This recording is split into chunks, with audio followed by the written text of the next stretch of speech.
Assalamualaikum warahmatullahi wabarakatuh dan salam sejahtera untuk kita semua.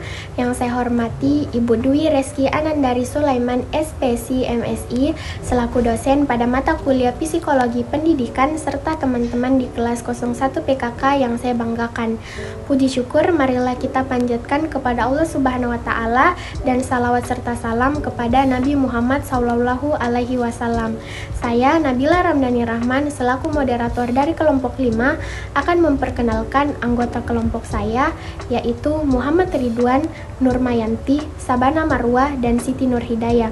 Pada video kali ini, kami akan mempresentasikan hasil diskusi artikel kelompok kami yang berjudul Pandangan Teori Behaviorisme Terhadap Motivasi Belajar.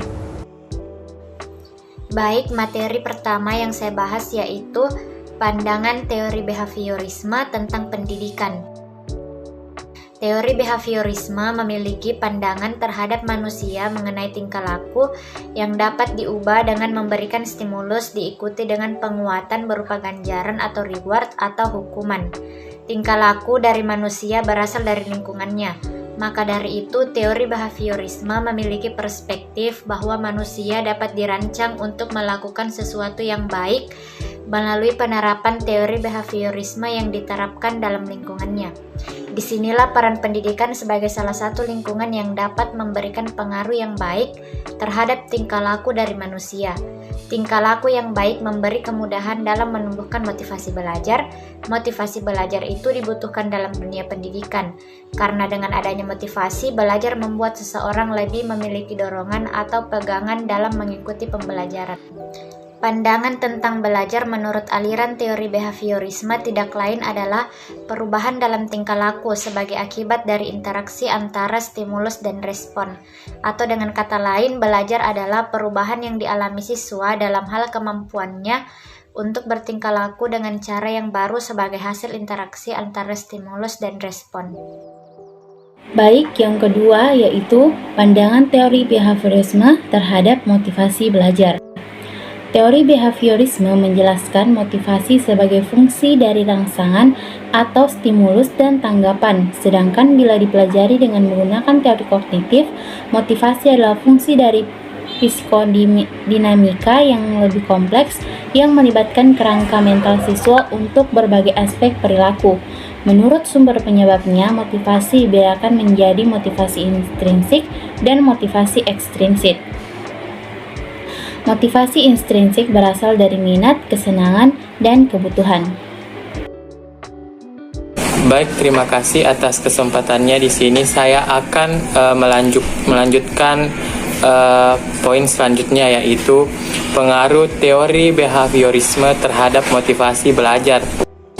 Teori belajar behavioristik berpengaruh terhadap masalah belajar karena belajar ditafsirkan sebagai latihan-latihan untuk pembentukan hubungan antara stimulus dan respon. Dengan memberikan rangsangan, siswa akan bereaksi dan menanggapi rangsangan tersebut. Hubungan stimulus dan respon menimbulkan kebiasaan-kebiasaan otomatis bagi pelajar. Dengan demikian, kelakuan anak terdiri atas respon tertentu terhadap stimulus tertentu. Baik, saya Nurmayanti selaku pemateri keempat sekaligus pemateri yang terakhir akan memaparkan tentang hasil dari penerapan teori behaviorisme terhadap motivasi belajar siswa. Berdasarkan temuan penelitian dari lokasi penelitian dapat dikemukakan bahwa pembina lingkungan, staf TU dan guru memberikan stimulus disertai dengan penguatan pada program bank sampah sekolah dan siswa menunjukkan respon dari stimulus tersebut. Selanjutnya dikemukakan hasil dari stimulus yang diberikan oleh personil sekolah.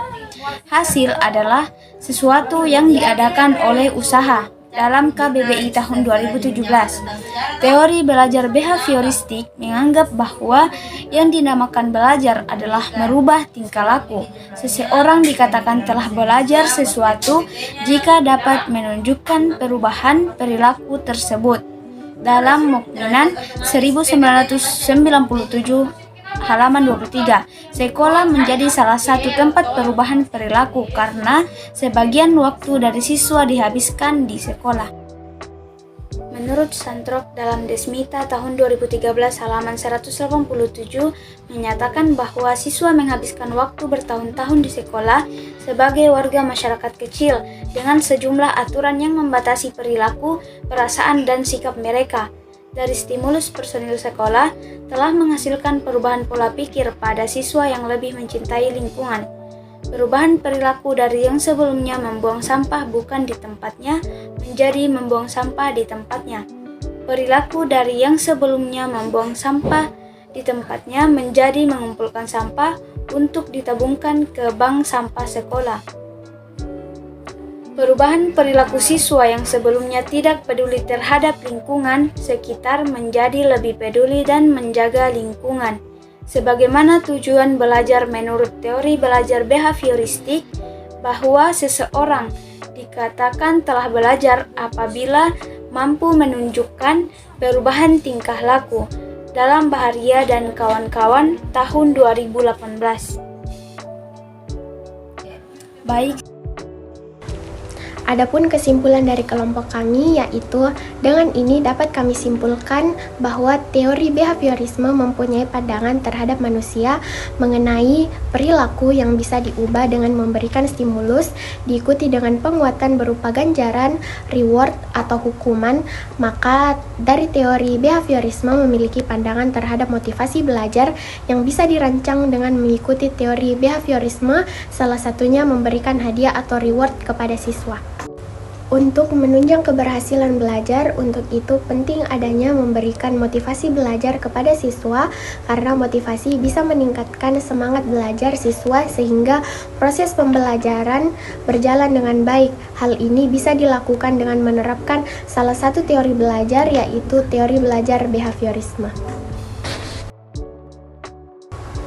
Itulah tadi video presentasi dari kelompok kami. Lebih dan kurangnya mohon dimaafkan. Wabillahi taufiq wal hidayah. Wassalamualaikum warahmatullahi wabarakatuh.